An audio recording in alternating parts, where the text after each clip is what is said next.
Hello viewers, how are you? Welcome to my channel Physics with the Rhymes. So today we are going to discuss about a projectile motion on an inclined plane. So my humble request to the viewers is that please watch my previous video based on oblique projection and horizontal projection. So why? Because we require that equation. Based on that we are going to discuss this projection on an inclined plane. So here let us consider an inclined plane which is being inclined by an angle of alpha. So here when we consider an inclined plane, here there are two cases arises. The first case is we can project the body up the inclined plane like this. Similarly, we can project the body down the inclined plane. So here there are two cases. One is up the inclined plane and the second one is down the inclined plane. Now we are going to discuss about the projection of body up the inclined plane.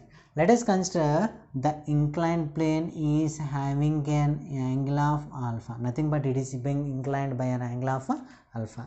Now here what happens is we are going to project the body by an angle of theta with respect to horizontal. The body is being projected by an angle of theta. So here observe that since the body is being projected with an velocity, initial velocity u with respect to horizontal, this velocity can resolve into components, whereas we have to represent the angle of this trajectory. Observe that the total angle or the body projection of the body with respect to this horizontal is theta, whereas with respect to inclined plane is nothing but theta minus alpha. Theta minus alpha. Since the angle theta minus alpha is made by the velocity vector with respect to this inclined plane, this velocity resolves into components as u cos theta minus alpha and u sin theta minus alpha along x axis and y axis, x and y axis. Now we have to represent the acceleration along this inclined plane as well as this vertical axis. Come to the case, we know that the gravity acts vertically downwards like this. When the body touches this point A, the gravity acts vertically in a downward direction. As it acts in the downward direction, here we get a right angle triangle. Its origin at this point, let us consider it as a point B. Now observe that angle at this position is 90 degrees. So now we have to find the angle at this location. So since we had considered a right angle triangle, we know that the sum of these three angles is equals to 180 degrees. So I am writing directly alpha plus 90 plus let us consider it as A at this location. A is equals to 180. From this equation here we get A is equals to 90 minus alpha. So at this point or at this point A, we have angle of 90 minus alpha. So here as the gravity is acting in vertically downward direction, observe that with respect to trajectory, it resolves into components. So in order to resolve into components, we have to find the angle at this position. Observe that here the total angle at this position is 90 degrees. So from that we can write it as angle at this position is nothing but A plus let us consider angle at this position as x. X is equals to 90. But we know that A equals to 90 minus alpha. 90 minus alpha plus x equals to 90. Then we get x equals to alpha. So angle at this position is x equals to alpha. So here angle at this position is alpha. Based on this angle, the gravity acceleration due to gravity will resolve into components as g cos alpha and g sin alpha. G cos alpha and g sin alpha. Now based on that we can represent that acceleration along the x-axis equals to along the inclined plane along the x-axis nothing but minus g sin alpha. Why? Because it is acting in the negative x-axis. That's why it is represented with a negative sign. Whereas observe that g cos alpha, it is acting in the downward direction. So acceleration along the y-axis is equals to minus g cos alpha. Now we had represented the velocity, initial velocity along the x-axis and y-axis, as well as acceleration along the x-axis and acceleration along the y-axis. Now based on this data, we have to find a time of flight. In order to find this time of flight,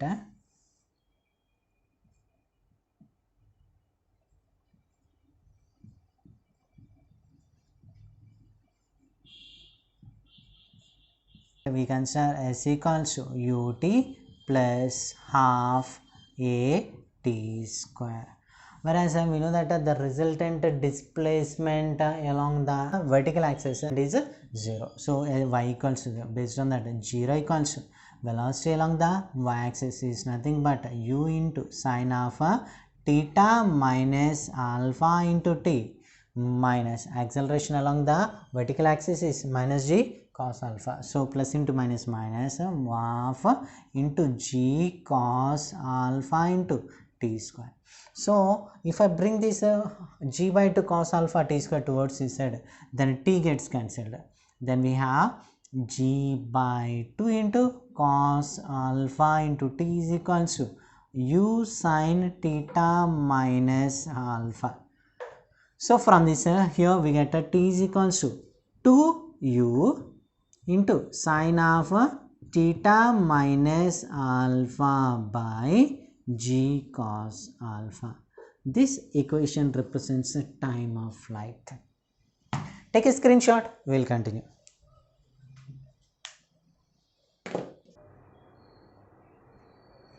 Now we are going to discuss about a range, means we have to derive the range. For this, observe that I am going to consider the projection of the body along the horizontal.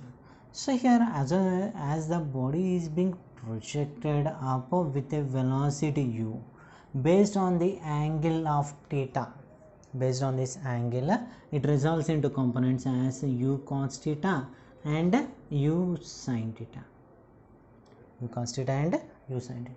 Now we have to represent this horizontal path where OB is equals to OB is equals to, we know that velocity, horizontal velocity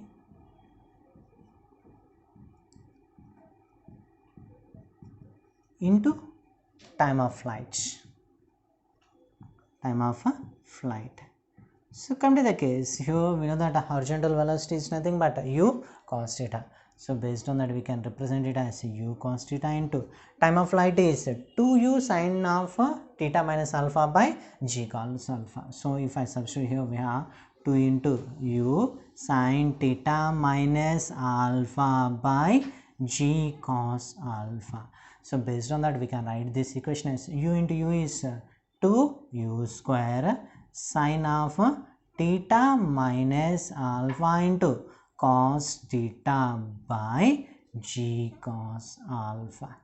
But here we have to represent range, whereas range is represented along this inclined plane. So here observe that this range makes an angle of alpha with respect to inclined plane. So here we can resolve it into components as r cos alpha. So based on that, here observe that r cos alpha is equals to OB. R cos alpha equals to OB. Why? Because we had considered it along the horizontal. So based on that we can represent that r cos alpha is equals to OB, where OB equals to 2u square sin of theta minus alpha into cos theta by g cos alpha. If I substitute this value here, we have r cos alpha equals to 2u square sin of theta minus alpha into cos theta by g cos alpha. If I bring this alpha towards this side, it converts as cos square alpha. Why? Because cos alpha into cos alpha, nothing but cos square alpha. Then range r equals to 2u square sin of theta minus alpha into cos theta by g cos square alpha. Here observe that this equation we 2 sin a into cos b can be represented as sin of a plus b plus sin of a minus b, sin of a minus b. So here observe that it is in the form of sin 2 sin a cos b. So I am going to write it in the form of sin of a plus b plus sin of a minus b. So if I substitute here, then the range can be represented as 2u square into sin of a plus b, nothing but theta minus alpha plus theta, nothing but theta plus theta is 2 theta. So we have 2 theta minus alpha plus, observe that sin of theta minus alpha minus theta. So here theta minus theta gets cancelled. So we have sin of minus alpha. So sin of minus alpha can be represented as minus sin alpha by g cos square alpha. G cos square alpha. So this represents range. This equation represents range. Take a screenshot. We will continue.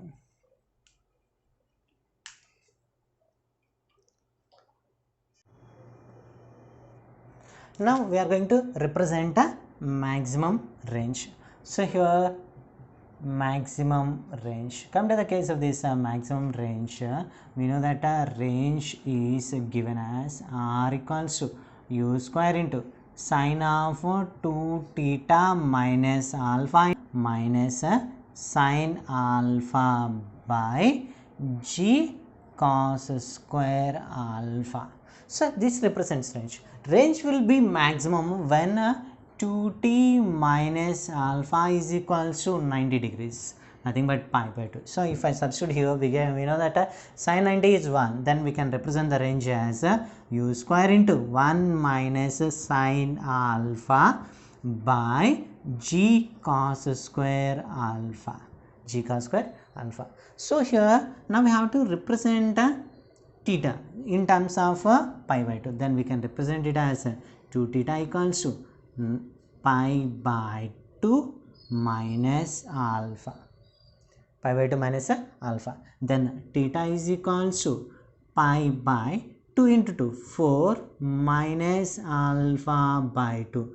At this angle, here the body possesses maximum range, body possesses maximum range. Now we are going to represent a maximum height. We know that the vertical displacement attained by a body represents a maximum height. Now we are going to derive this by using the equation v square minus u square equals to 2as, where we know that final velocity will be 0. So v is equals to 0, and here the initial velocity along the vertical axis is represented as u suffix y equals to u into sin of theta minus alpha, whereas acceleration along the vertical axis is minus g cos alpha, and displacement is nothing but maximum height. So if I substitute these values in this equation, we can write it as 0 square minus u sin of theta minus alpha whole square is equals to minus 2g cos alpha into h max. Whereas from this here observe that minus and minus gets cancelled. So we have u square sin square theta minus alpha equals to 2g cos alpha into h max. Then maximum height is given as h max equals to u square sin square theta minus alpha by 2g cos alpha. So this represents maximum height. Take a screenshot. We will continue.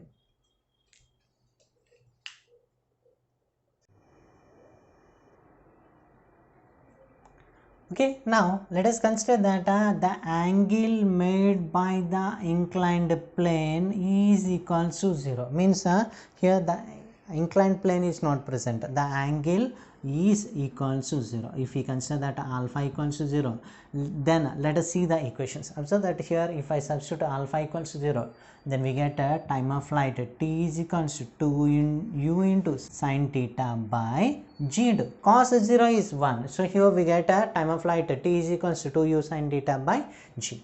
Next, let us represent the range, where we know that r equals to u square into sine of 2 theta minus sine 0 is 0 by g into cos square alpha. Cos square 0 is 1. So here we get r equals to u square into sine 2 theta by g. It represents range. Whereas we have to represent maximum range. When we substitute alpha equals 0, we know that sine 0 is 0 and cos 0 is 1. Then based on that we can represent a maximum range is equals to u square by g. It represents a maximum range. Whereas if we consider maximum height, h max is equals to if I substitute alpha equals 0, then we have u square into sine square theta by 2g. Cos 0 is 1. Then we have u square sine square theta by 2g, which are similar to that of oblique projection equations. So we can represent that the equations are right and we have derived based on the inclined projection.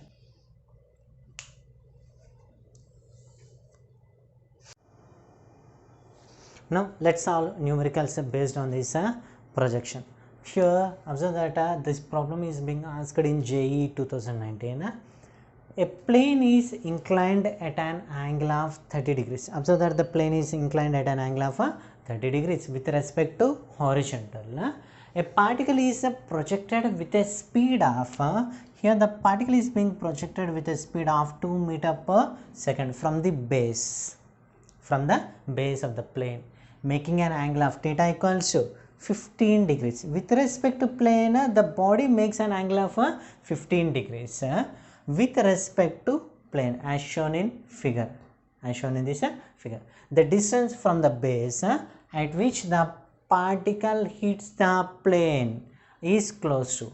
So now we have to represent the range. Whereas when we consider this range, here we can represent that this range splits into two quantities as r cos 30 and r sin 30. R cos 30 and r sin 30, where we know that range r is equals to r cos 30 is equals to horizontal velocity u cos theta plus alpha, nothing but 45 into t, time of flight. So here now we have to derive time of flight. Let us we know that the time of flight is nothing but 2 in u into sine alpha theta minus alpha by g cos alpha. Here theta is nothing but sum of these two angles, nothing but 30 plus 15, 45. So here we know that theta is equals to 45 and alpha equals to 30. So if I substitute these values here, we know that t is equals to 2 into velocity is 2 meters per second, 2 into 2 into sine of 45 minus 30 by g cos 30. So based on that we can represent it as t equals 2 into 2 is 4 sine 15 by g into cos 30 is root 3 by 2. So based on that we can represent this equation as 2. As we bring these 2 upwards, we have 8 by root 3 g into the value of sine 15 is root 3 minus 1 by 2 root 2. The value of sine 15 is root 3 minus 1 by 2 root 2. So if I substitute this value here, we have root 3 minus 1 by 2 root 2 to root 2.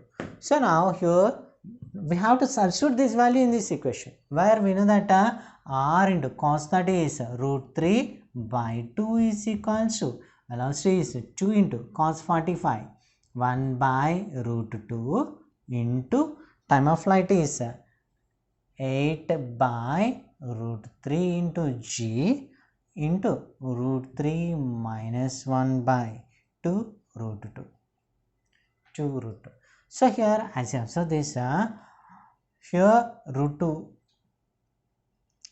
into root 2 is 2, and here 2 gets cancelled and this 2 gets cancelled based on root 2. Now we have r into root 3 is equals to 8 by root 3 into g into root 3 minus 1. Root 3 minus 1. If I bring this root 3 in the towards this side, then we have 8 by 3g, 3 into g. Why? Because g is equals to 10 into, we know the value of root 3 as 1.732. So if I substitute here, we have 1.732 minus 1. Then here we get r equals to 8 into 0.732 by 30. On solving this, here we get approximately the answer as 20 cm. So the range is 20 cm. Option is 3. Take a screenshot. We will continue.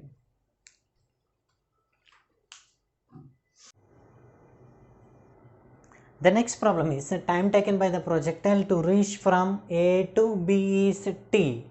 Then find the distance AB is equals to. So now here we have to represent the distance. Observe that the body has started at A and it has reached to B. The time taken by the body in order to reach start at A and to reach to B is B. Now based on that, now we have to represent the distance. Nothing but range. We have to represent the range. Observe that here the angle made by the path with respect to horizontal is 60 degrees, whereas angle of the inclined plane is 30. So based on that, this range resolves into components as r cos 30 and r sin 30. R cos 30 and r sin 30, where we have to represent the range along the horizontal path. So we consider r cos 30, whereas r cos 30 is equals to horizontal velocity. The body is being projected with a velocity u, whereas observe that the angle at this position is 60. So based on that, we can represent it as the velocity resolves into components as u cos 60 and u sin 60, u sin 60. So horizontal velocity is u cos 60 into time of flight t, where we know that cos 60 is nothing but 1 by 2. Then we have r into cos 30 is root 3 by 2 is equals to cos 60 1 by 2, u into 1 by 2 into t. Then here observe that 2 and 2 gets cancelled. Then we have r into root 3 is equals to ut. Then r equals to ut by root 3. This represents the distance. Take a screenshot. We will continue.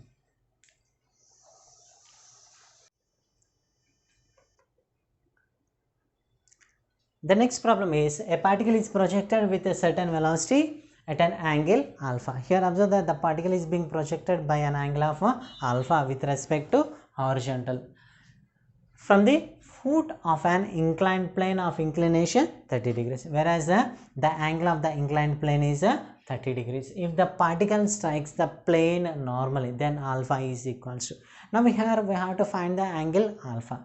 So in order to find this, let us find out the time of flight, time taken by the body in order to travel this trajectory, where we know that the time of flight is equals to u into sine of theta minus beta by g cos beta, where theta is equals to alpha and beta is equals to 30 degrees. If I substitute these values in this equation, then we have t is equals to 2 into u sine of alpha minus 30 by g into cos 30. If I substitute these values, then we have 2u into sine of alpha minus 30 by g cos 30 is nothing but root 3 by 2. If you bring this towards upward, then we have t equals to 2 into 2, 4u into sine of alpha minus 30 by g root 3. It represents time of flight. Now based on this time of flight, we have to find alpha. In order to find this, we just consider the equation v is equals to u plus at. V equals to u plus at. Observe that the particle has reached the point B normally. So at B, the horizontal velocity is equals to 0. Body has reached the point B vertically. So based on that, we can represent that V is equals to 0. So if I substitute here, we have 0 is equals to initial velocity along the horizontal, nothing but a difference in the angles. So we can represent it as u into cos alpha minus 30 plus acceleration is given as a minus g by 2 into time of flight is 4u sine of alpha minus 30 by g root 3.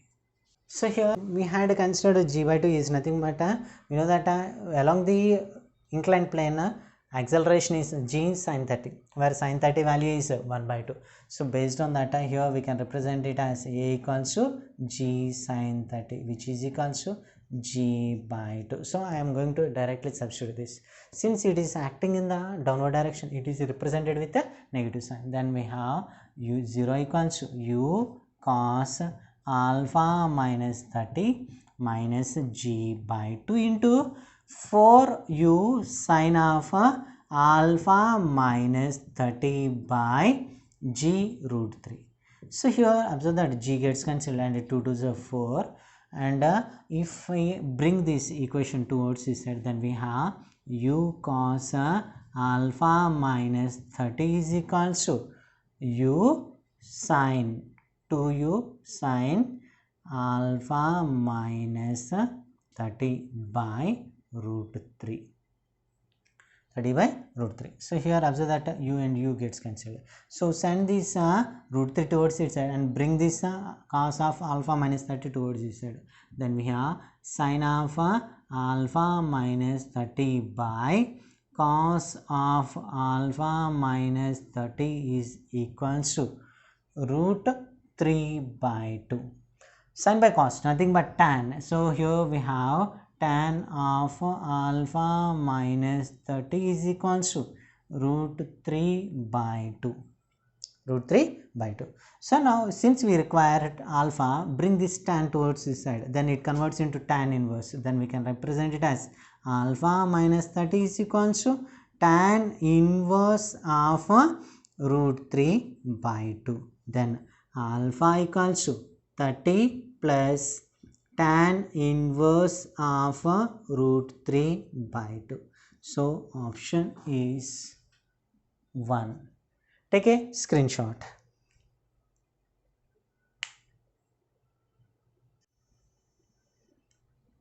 I hope that you had enjoyed my video.